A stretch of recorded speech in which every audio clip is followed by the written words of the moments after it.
Welcome to a new NHL playoff edition of Inside the Lab. I'm your host, Joe Holka, analyst here at Fantasy Labs. We have a very special show again for you guys today. Joining me as always is Sean Newsham, PSU Fans 2 on Twitter. Sean, how are things, man? I haven't talked to you in like 3 hours. It's like a record for us. I know it's been quite a while. No, it's going good. I went out to dinner with my parents tonight. My birthday is this upcoming week, so they are of course leaving town to go to Las Vegas for the week. So they took me out tonight for dinner. So I had a nice little steak on them, and just ready to finish up this last scheduled show we have for the year. Yeah, I know we're still going to have a little bit of content on the site, written content, but this is probably going to be our last show. So it's been a lot of fun, Sean, but I didn't want to do it with just you. Obviously, I'm kind of getting sick of you by this point of the year. So for the first time, we have Ryan Sheppard. He is on Twitter at DonkShowDFS. Ryan's been writing for us for about a month now. He's been doing a fantastic job, honestly, with NHL and MLB content. So we thought we'd bring him on today. Ryan, how are you, buddy? I'm doing pretty good. Definitely looking forward to the playoffs to get started. It's the best time of the year. So, yeah, definitely. I think playoff hockey, there's not a lot of better things out there than that. You found yourself playing quite a bit of DFS this time of year?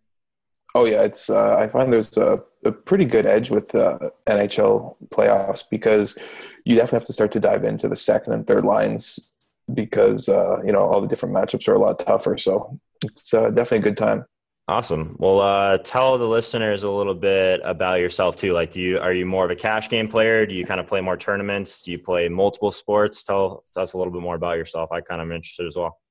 For NHL, I play only tournaments. I probably haven't played a cash game in 2 or 3 years. I just find with the event-based sports like NHL and MLB, tournaments are a lot more profitable. Whereas I do play a lot more sports. I play cash games for NBA heavily, and NFL I also play cash games and tournaments. I tend to dabble in PGA once in a while. I feel like I should play a lot more because I do pretty well, but I tend to focus on the big four a lot more often.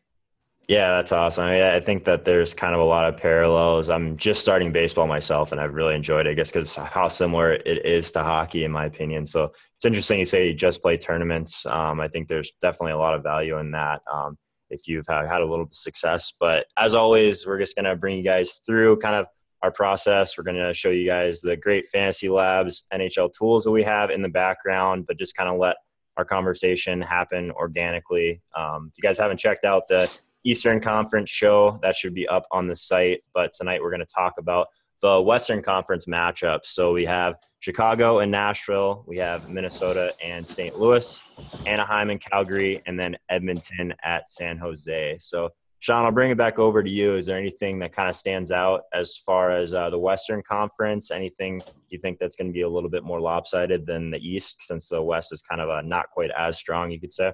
I think there's going to be some good matches. Honestly, I'm really excited to see what McJesus does in the playoffs. It's really exciting to get him in the big spotlight in the playoffs. And, he's coming fresh off his 100 points in the regular season, and obviously he's an elite-level play for Edmonton every night. So I'm really interested to see what he does in the playoffs against a team that's been proven to be around for years, deep into the playoffs, including last year's run to the finals. So I'm really looking forward to see what he can do in the playoffs, because that team is not as strong as it is led to believe, because he's just such an unbelievable talent. He really leads them to way more points than they should get. Yeah, I think that series is really interesting also because the coaches in Edmonton are the former coaches from San Jose 2 years ago. So Jim Johnson, actually one of my coaches in Arizona growing up, so pulling for him for sure in Edmonton. But what about you, Ryan? Do you see anything that kind of stands out just kind of from a broad perspective as far as the kind of matchups we have here? I definitely like the Western Conference a lot this year. I think it's pretty wide open. I know Chicago's got to be the favorite right now, but I'm looking at the series, and I think Nashville's actually a team that can give them a run for their money just based on their possession stats.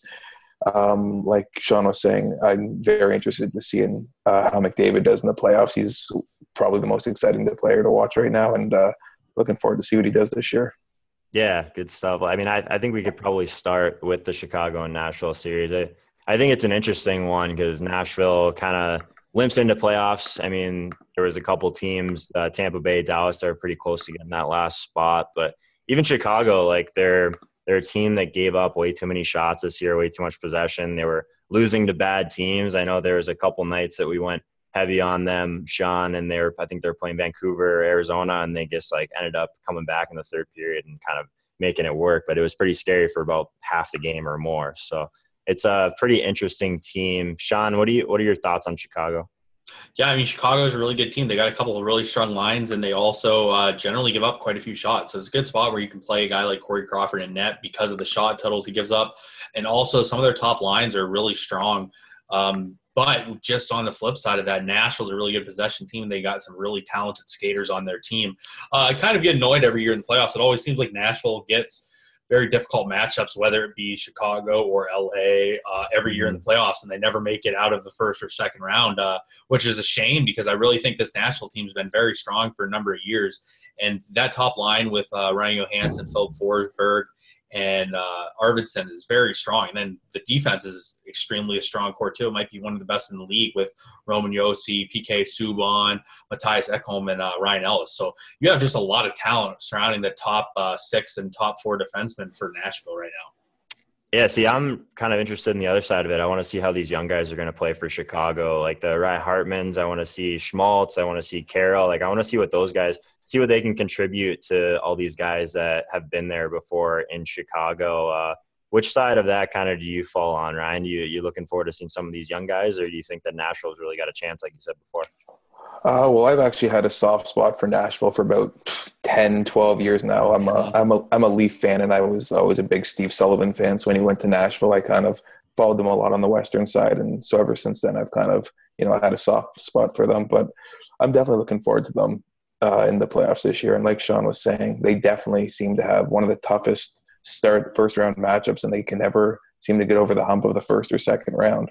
But some of the young guys in Chicago that have really stepped up this year are going to be interesting to see in the playoffs. If you asked me about Chicago maybe 2 months ago, I thought they were kind of taking a step back because, they constantly have to trade away players because of the salary cap issues they run into. But every year they seem to plug in new guys and they fit right in. Yeah, it's pretty crazy how they've been able to build around that core for so many years and be able to get guys that are on their first contract, and then they're just fine shipping them out and then bringing them back in when they're kind of at their lowest point too, as far as how much they're getting paid and how much they're going to kind of hit against the cap there. But so there's not a huge sample of times that they've played Chicago this year as far as on the Nashville side, but someone that kind of stands out, at least from a trends perspective, is PK Subban. We talked about Arvidsson a bit, but what are your thoughts on PK, Sean? PK is a great player. He's honestly a top 10 defenseman in the league. There was issues with him in Montreal because people just didn't like him. The problem with not liking him is he's a very elite player. So they basically traded for the albatross that's going to be Shea Weber's contract eventually for a top 10 defenseman in the league that is a smooth skater that can move the puck extremely well. He's sort of gotten the benefit this year because he hasn't had to play as many top minutes because Roman Josi is another elite defenseman. So what you see with Subban is he has a really strong partner in Nashville this year, whether he's been playing with Matthias Ekholm most of the year or Ryan Ellis or Roman Josi, and he's not getting all of the top-end minutes. So when PK Subban gets on, even in the second power play, he comes out there and he's a little bit more fresh because he isn't logging the minutes that he has in previous years with Montreal. Yeah, definitely. I think ownership, too, has been kind of spread out from this team. Like, there was a period of time where they were all very good values, and we were just basically playing as many as we could. I think it was on DraftKings at one point this year. But as far as, like, the ownership perspective, I'll go back to you, Ryan. Like, do you look at that a little bit more in the playoffs when there's less teams? Can you kind of worry about ownership a little bit more? You're definitely more of a tournament guy. So talk about ownership a little bit in playoffs. Yeah, I think you definitely have to worry about ownership a lot more because most of the slates are only going to be 4 and 5 games. So if you're, constantly taking the best line, I guess, on the slate, you're going to get them at a lot higher ownership because, when there's only 3 or 4 games, everyone's going to look to use, Kane, Panarin, and it looks like Anisimov is going to be back. So lines like that. So you might be better off looking at some of the second and third lines that are going to have easier matchups. And because of the playoffs, they're still going to play a lot of minutes. And typically you'll want to look at guys that are going to at least be on the second power play unit because those are obviously going to lead to more scoring opportunities. Yep, and a couple good players to talk about based on this is someone from Nashville like Cal Yarncroke and James Neal. They've been playing quite a few minutes. They get second power play time. Neal's even been on the first power play time, and James Neal loves to shoot the puck. I know he's been injured on and off this year, and I think some of his injuries have caught up to him a little bit, and he's been slowed down towards the end of the year. But you're going to have guys like that at a reduced ownership. It's going to make for great tournament plays throughout the playoffs. Yeah, and this is a series too. I think there's going to be a couple guys. I mean, there's not as much value in the playoffs. We talked about that on the first show, but I think some of these young guys, like their prices still haven't really moved to where they probably should be as far as what their roles are at. So it's not really that surprising to see a couple of these guys pretty high up, at least in the games against Nashville. As far as like those guys is on the lower end, the salary, like who are you looking at probably if you're going to try and find some value? Sean, you start there. It depends. It's going to really depend on how Chicago plays out with their lineups because, as Ryan alluded to, Artem Anisimov is most likely going to be back, so that's going to knock probably Tanner Caro out of a top 6 role. If the top lines ends up being Tays, Panic, and Schmaltz, those are some guys you're going to want to consider. And as I just talked about, someone like Cal Yarncroke might be sub 4K for Nashville, but he's going to probably play 18 minutes a game and be a solid guy that can produce for you at a center position that might be weaker than others. And someone like James Neal is probably going to be right around $5,000 on DraftKings, which is a very fair salary for someone that shoots as much as him. Yeah, definitely. I think there's kind of a lot of value in looking at that this time of year, I think, trying to find those guys. But so typically, are you looking at the home teams a little bit more, Ryan, just from a value perspective, or do you think the ownership is kind of leads you more towards the road teams in playoffs? I know like that momentum is a big thing, so it could definitely kind of be an open-ended question there. It probably matters kind of series specific there, but what are your thoughts on that? Yeah, so I feel like in the playoffs, coaches move to the matchups a lot more frequently. They're going to focus on those a lot more. So I feel like, yeah, if you're going to take the second line on, or I'd be more likely to actually take. The public is most likely to take the top line on the home team, I feel, and they'll take the value line from the road team. But I think that's where you got to differentiate in tournaments because most people are going to want to pay up for, Kane, Anisimov, and Panarin, and then try to pick a value line elsewhere. So I feel going with the top line in Nashville would be a lot more a better play for tournaments.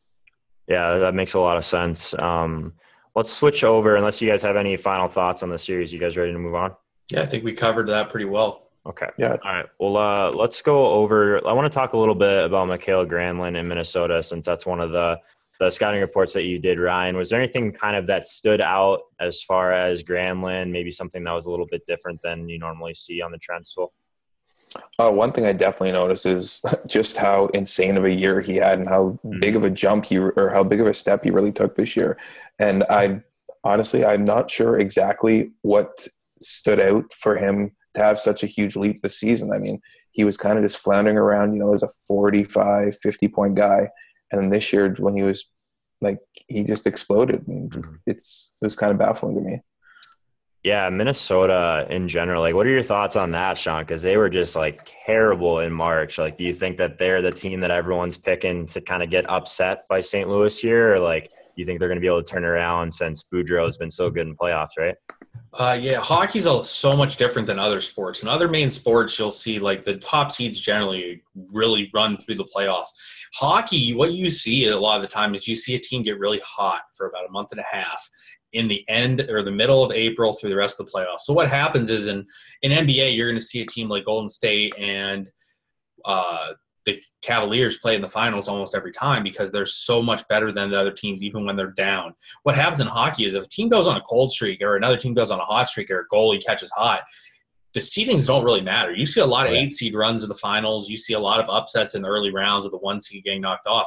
So I definitely think that based on Minnesota's recent form, they're definitely a target that could be knocked off early in the playoffs because they're on such a bad form right now that they're just could possibly struggle mightily going through. Yeah, I mean, I think I read that Devin Dubnyk in the past 6 weeks has an 8.895 save percentage, but Minnesota has been vulnerable kind of to St. Louis in general. So are you guys a little bit worried about Boudreaux, I mean, he's made it past the second round just once, and he's never been to a cup final. So you think that that's in the back of at least Minnesotans' heads because they just haven't had a ton of success in playoffs either. Ryan, you can kind of probably give us a little better answer on that than I can. Yeah, like it's funny. I think, first of all, I think Bruce Boudreaux is one of the more underrated coaches because, first of all he does is win in the regular season. But unfortunately, he has yet to been able to carry that over to the playoffs. I mean, you see some of the teams that he had in Washington, and once again, they couldn't get to the conference finals. Again, in Anaheim, he seems to really fall into this trap. And with the way Minnesota is playing, it's another red flag coming into the playoffs. And on the other side, you have St. Louis, who ever since they fired Ken Hitchcock has been playing lights out. Jake Allen has been one of the best goalies in the league since then. It just goes to show, sometimes goalies can keep coaches around for a long time, and sometimes they can get them fired. Yeah, no kidding.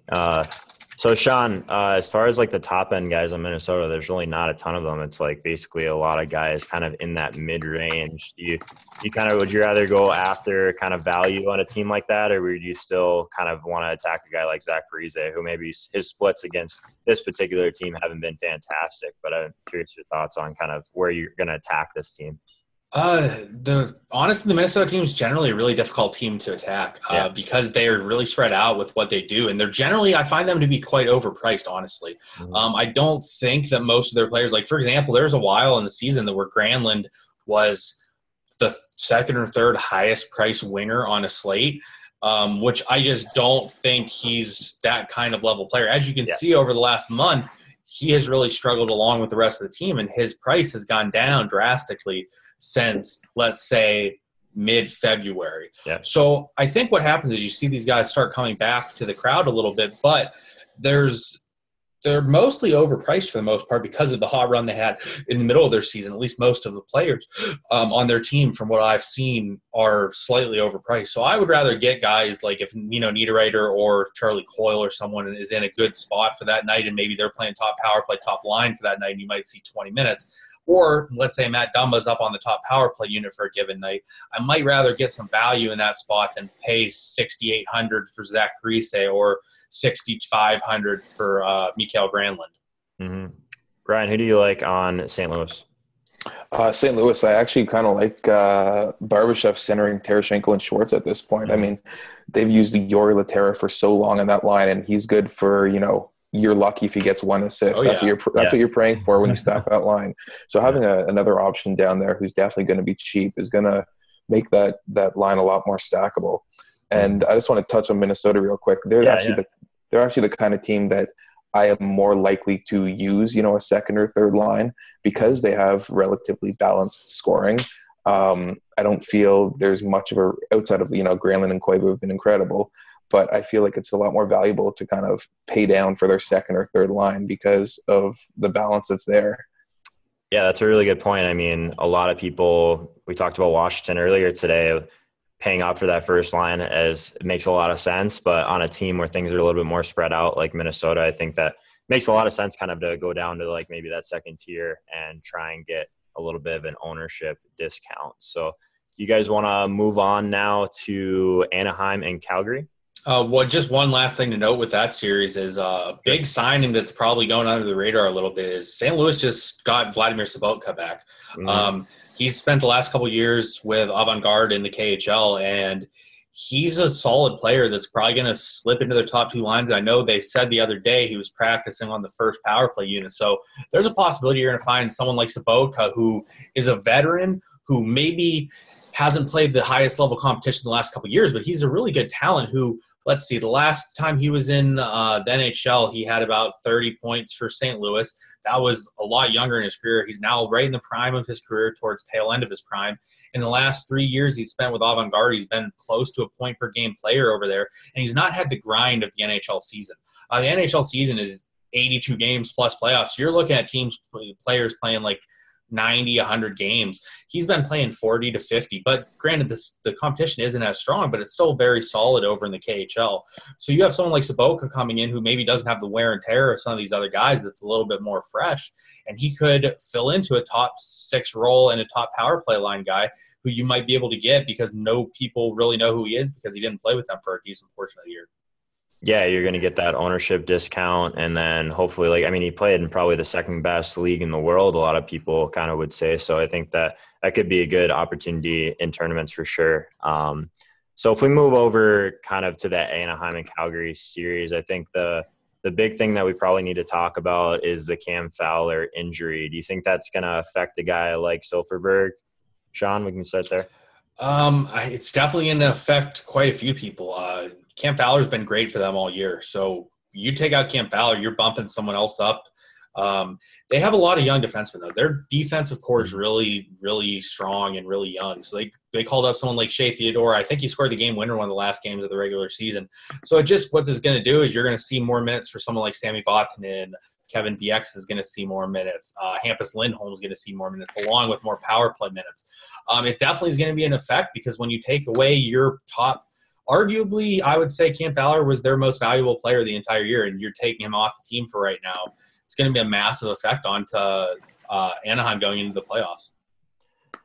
Yeah, I agree. Any other thoughts there, Ryan, about Cam Fowler and kind of that impact of him being out? Yeah, I think it's definitely going to hurt them a lot. I mean, guys like Sami Vatanen and Hampus Lindholm offensively kind of took a step back this year, which was kind of surprising, and Fowler kind of leapfrogged all of them. Whereas last offseason, it sounded like he was going to be the odd man out if they had to move one of the three defensemen. Don't start me on that. The big rumors were he was going to go to Buffalo, and I was so excited for that because he was literally the perfect fit, and then nothing, and then all of a sudden he puts up an all-star year and is just elite. Yeah, now it looks like he's the untouchable one back there. Which I mean, as a Leaf fan who's also looking for defensemen, I would gladly take any of the other 5 or 6 that they've got.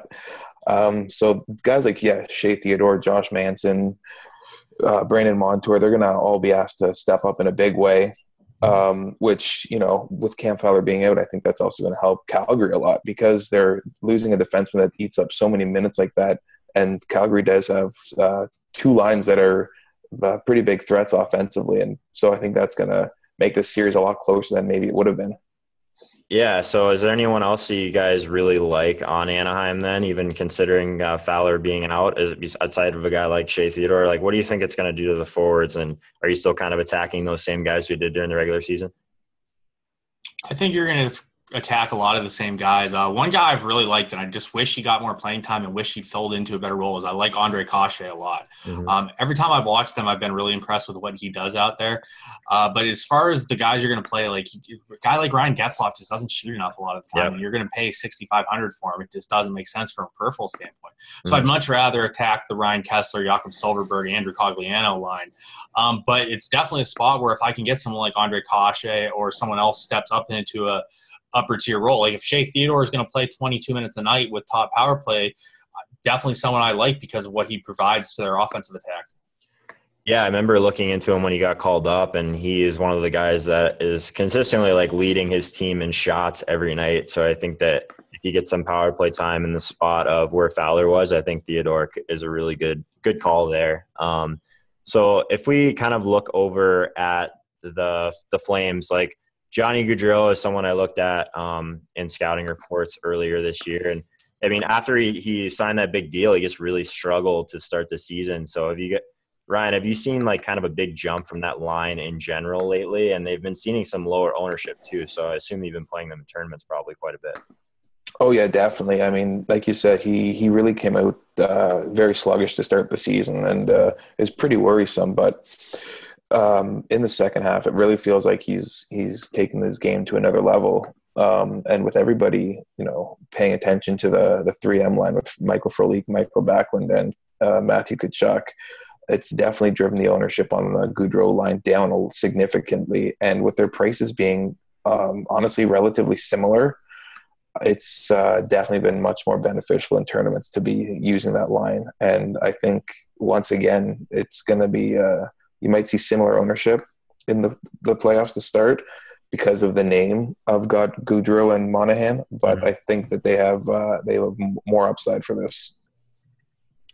Yeah, I think you're right. I think they have a ton of upside, honestly, but we haven't seen these guys extensively in playoffs, so it's going to be interesting. I mean, Johnny Gaudreau was a guy that was definitely a performer in college when the games mattered most. So you talk about Connor McDavid in playoffs. I'm really excited to see what Gaudreau is going to do for Calgary. So Is there any other thoughts as far as this team? Do you think there's some value there? Do you think there's some guys you want to pay up for, Sean? There's definitely some value. One guy I'd be wary of is someone like TJ Brody. TJ Brody's playing on the top power play unit with them, and he has been for a decent portion of the year. But the problem with Brody is he just doesn't really produce peripheral stats. I'd much rather play someone like Mark Giordano on the second unit than play someone like Brody. You're going to get the minutes from Brody, but he just doesn't really take any shots, even though he's on the top power play unit. You'll look through this log. He has one game with more than one shot in the last month. Mm-hmm. That's not really someone I'm trying to attack when I want peripheral stats. So you can get a similar value for a lot cheaper price, or you can get a lot more peripherals for a similar price tag. So that's just someone to be a little bit wary of when you're looking through this series. But I agree 100% with Ryan. I much prefer the line with Furlick, Backlund, and Tkachuk. And part of the issue is I think the Monahan and Gaudreau line sort of they've overexceeded their expectations for like 2 years. Mm-hmm. And that was part of the issue. Last year, everyone was disappointed to make the playoffs. However, the year before, they weren't very good. Yeah. But they made the playoffs because they were just running really good in those situations. Mm-hmm. So I think what happened is you sort of saw Gaudreau and Monahan run really good for about a year and a half. And all of a sudden, it sort of caught back up to them this year, and they're reverting to their mean. Not that they're bad players or bad plays or anything like that. They're just sort of getting back to a point which I think is going to be more consistent for them at this point in their careers compared to what they were producing. Yeah, I think that's a really good point. Calgary is just an interesting team. Like, I'm really excited for this series in general. But any final thoughts on the Calgary series before we move on to our last one?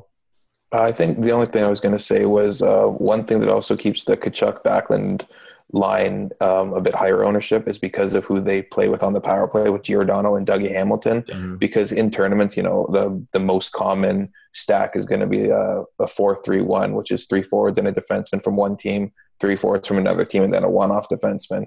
And a lot of people that are going to be using Calgary are going to want to stack 3 forwards and 1 defenseman. And taking that line, which you compare it with Giordano or Hamilton, is what really drives their ownership as well.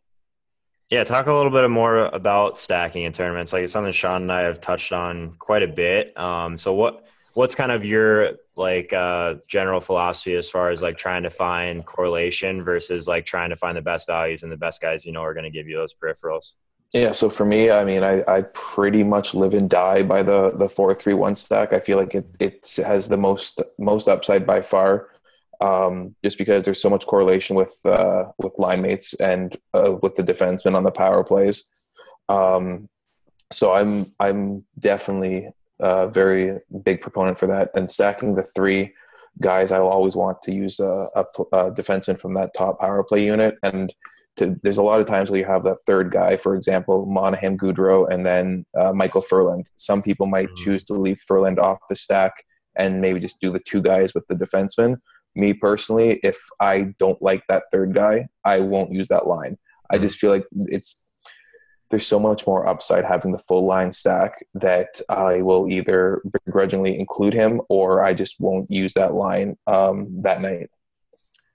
Yeah, I think the biggest thing as far as trying to find that correlation for me is I'd rather just be right once than have to be right multiple times. I think I'm wrong quite a bit. So I think at least if I get something right, hopefully I get some correlation throughout my whole lineup, right? Is that how you pretty much feel about it, Sean? Yeah, I mean, just like Ryan was saying, if you go through and you stack that one line and you just make sure that line is extremely correlated with the top power play defenseman, you're really limiting how many times you have to be correct in a spot to do well. I think Ryan makes a really valid point. What a lot of people will do is they'll leave off that third person on the line, maybe that weakest member, or maybe the most expensive member. And by doing that, if that line goes off and they put together 4 goals with each of them having 3 points, you're not winning a tournament most likely without the third guy included. So what he's saying is a very good point, that you need to include all 3 of them. And if that's the spot where you don't really like all 3 of them, maybe you should not be using that line for that given night. Granted, obviously, if you're going to do the 4-3-1, you're going to need someone to fill in the 3 part of that 4-3-1. So it's a spot where maybe Calgary, like you talked about, Michael Furland is quite a bit weaker than the other 2. Mm-hmm. You play the other 2 with the defenseman, and all of a sudden you eliminate Michael Furland from the situation. You hope that they produce their goals on the power play when he's not on the ice with them. Yeah, and I've for just using that stack once again as an example, I've been burned more than once by using Monahan, Goudreau, and then Furlan's the guy that gets 2 goals, and Monahan gets 1 goal, 1 assist, and Goudreau gets 2 assists or something like that. So you end up leaving off the cheapest guy who ends up being the most productive guy, and then you're going to be way behind any other person that did a full line stack there. So. Yep. Yeah, especially if that guy ends up being the lowest owned of the group too. Like that's what's gonna push you over the edge in the tournament. Aside from a 20 percentile lineup and kind of breaking into that 1 percentile. So moving forward, Edmonton and San Jose. So Brent Burns, Sean, does he kind of turn it around after the way he finished the year? I got to think he does. This is the series I'm most excited for in the entire first round of the playoffs, honestly. I'm really interested to see what Brent Burns can do and what the San Jose team can do in general, and I'm really excited to see what Connor McDavid does. That Edmonton team, other than McDavid, is got some really weak points on that team. Like, I'm sorry, but Patrick Maroon and Milan Lucic and some of these other guys are just not good hockey players in terms of good playoff guys, though. They could grind out some goals in the playoffs. I mean, Patrick Maroon, what he did this year, he had, let's see, I'm looking at it right now. He had 27 goals. You know how many of those probably were, like, hit off his butt by Connor McDavid? Probably 20 of them. Over half, yeah. It's just these guys. If I'm sitting there playing with Connor McDavid, I'm going to have 20 goals in the NHL. Why? Because he's such an elite player. Yeah. But, however, what that does is that makes guys that he skates with at even strength and on the power play elite plays because – he does so much for them. They don't have to do much to score the goals. Like, you just watch this highlight that we have streaming right here with this goal he has on Bobrovsky. His skill level is just absolutely elite, and what he produces for the other guys on his team is just massive as well.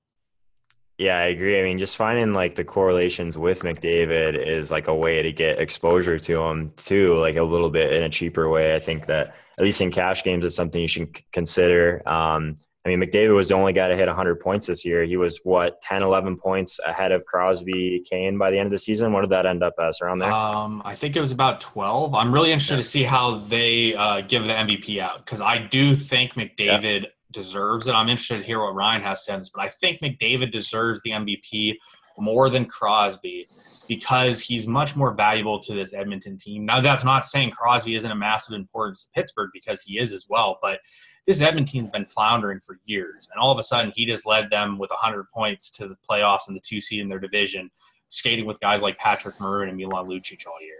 That's a really difficult thing to do, and he's just an unbelievable player. Granted, his goal total isn't as high as someone like Crosby, but his assist total is 20, 25 points ahead of where Crosby's at. So I think he deserves the MVP, and I'm interested to hear what Ryan has to say on that. Yeah, halfway through the season, obviously I thought it was a 3-way race with Crosby, McDavid, and Burns, and then Burns really started to slow off, and McDavid took it to another level. I mean, he really showed this year that he is the second best player in the world, maybe, becoming the best player in the world.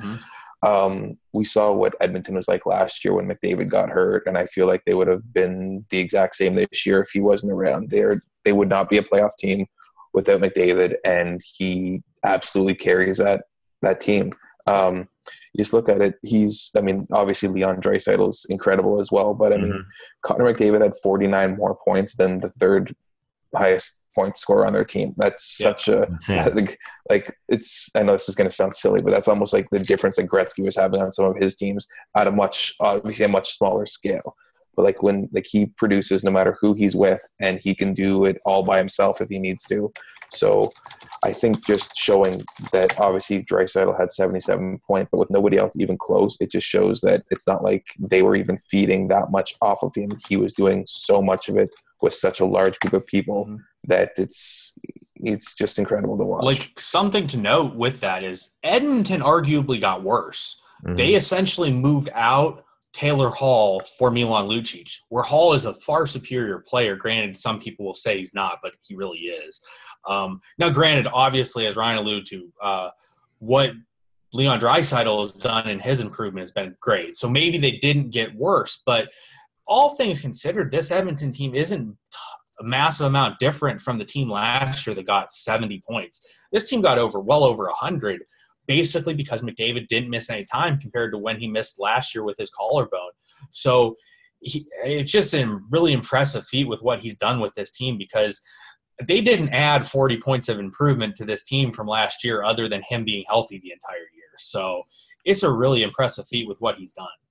Sure. I mean, you make that trade, but I mean, you probably add quite a bit more grit to your lineup. You kind of change the dimensions of your lineup in general. Like, they just had a bunch of very similar skilled players, and you're definitely not going to win games that way. I feel like this year they've got a little bit more diversity. They've got guys like Russell. They've got Clefbaum, who's been a pretty nice surprise for the majority of the year.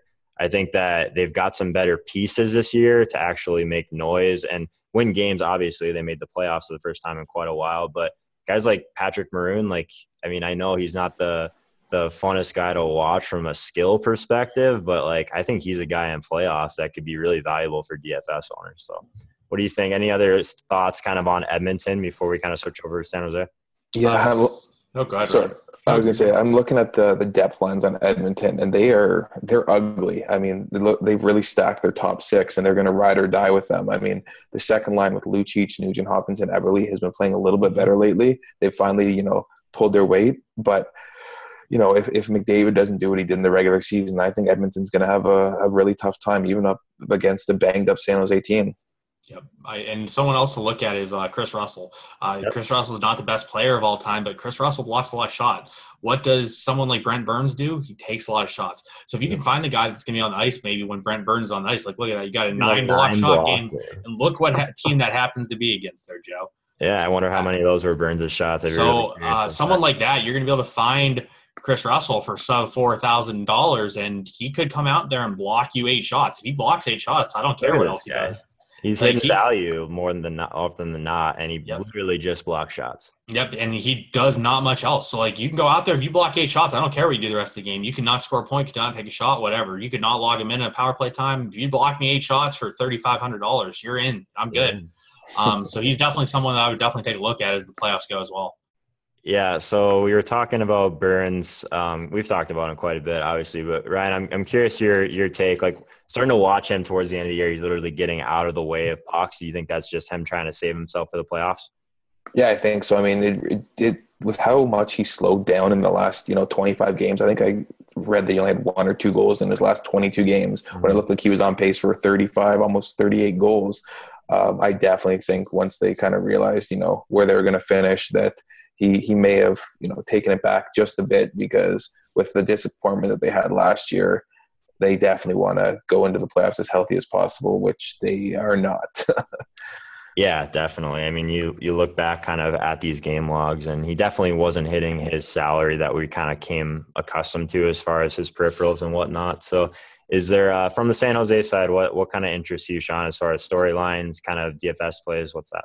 Yeah, I mean, Brent Burns is someone that's obviously going to intrigue me because I'm thinking he went and just gave up sort of at the end of the year. Not gave up, but he was essentially just saving himself for the playoffs. But you'll look at him and his price point went down. There's a possibility you're going to see him on when these slates are announced at $7K on FanDuel. I mean, $7,000 for Brent Burns on FanDuel is just obnoxious. I mean, his price went back up a little bit on DraftKings, but he's someone that's really good. You really got to be paying attention. They've had a lot of injuries with Logan Couture, Joe Thornton. You're going to have to see who's going to be stepping back up, because if these guys are healthy, your lines are going to go back to similar what they were, let's say, at the beginning of March or the middle of March portion. Whereas if these guys are still out, you're going to have a guy like Melker Karlsson or Tomas Hertl or Jonas Donskoy step up into more prominent roles, and they are going to be at cheaper price points for those reasons. So you really have to pay attention to where the injuries come out with them. I know Couture and Thornton both practiced today in normal roles, so there's a good possibility they're ready to go for game 1. You're going to have to pay attention to that stuff and sort of see who's going to fill into those lines and find out where you can get the value from them. Yeah, definitely. As far as value is considered, like we've talked about like how it's kind of proved to be a good strategy to pay up the defenseman in general. Ryan, is that something you're willing to do in tournaments too, or would you rather not eat the ownership from Burns typically? Brent Burns is definitely can be used at any point in tournaments. I mean, that is one thing with his ownership, always makes it a little bit tougher, because everybody will just jam in Burns to start their teams and then kind of build out from there. But a lot of times he's used as the one-off defenseman. So if you can utilize him with the Sharks stack, it definitely gets you at least a unique lineup, even if you have him at higher ownership, right? Yeah. San Jose is definitely going to be a team that I think you can go to for value. But right now, obviously, the lines are kind of completely in shambles until we find out exactly what they're going to be doing with Thornton and Couture. I know, like you said, they practiced today, but they should play, and they'll probably go back to their normal lines, but it's tough. I typically, when I do play San Jose, if I'm trying to jam in Burns with them, I more often than not go with the Logan Couture line because, they come in at a cheaper price point. Oftentimes he's playing with Marlowe, so you're still going to get two forwards with Burns on that top unit, and then the right winger usually is a bit cheaper.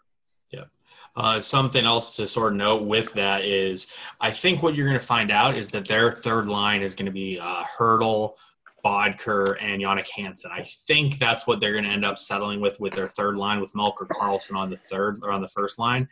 If they've settled with that, that's a really valid third line that could really give a team like Edmonton, who doesn't have the depth, that could really give them fits. And that third line could really come out and produce at a cheap price point, especially if you stack them with Brent Burns, because I don't think you're going to find those guys over $12,000 combined between the three forwards. So if that ends up being the third line versus the lack of depth that Edmonton possesses, I think it's definitely something to consider.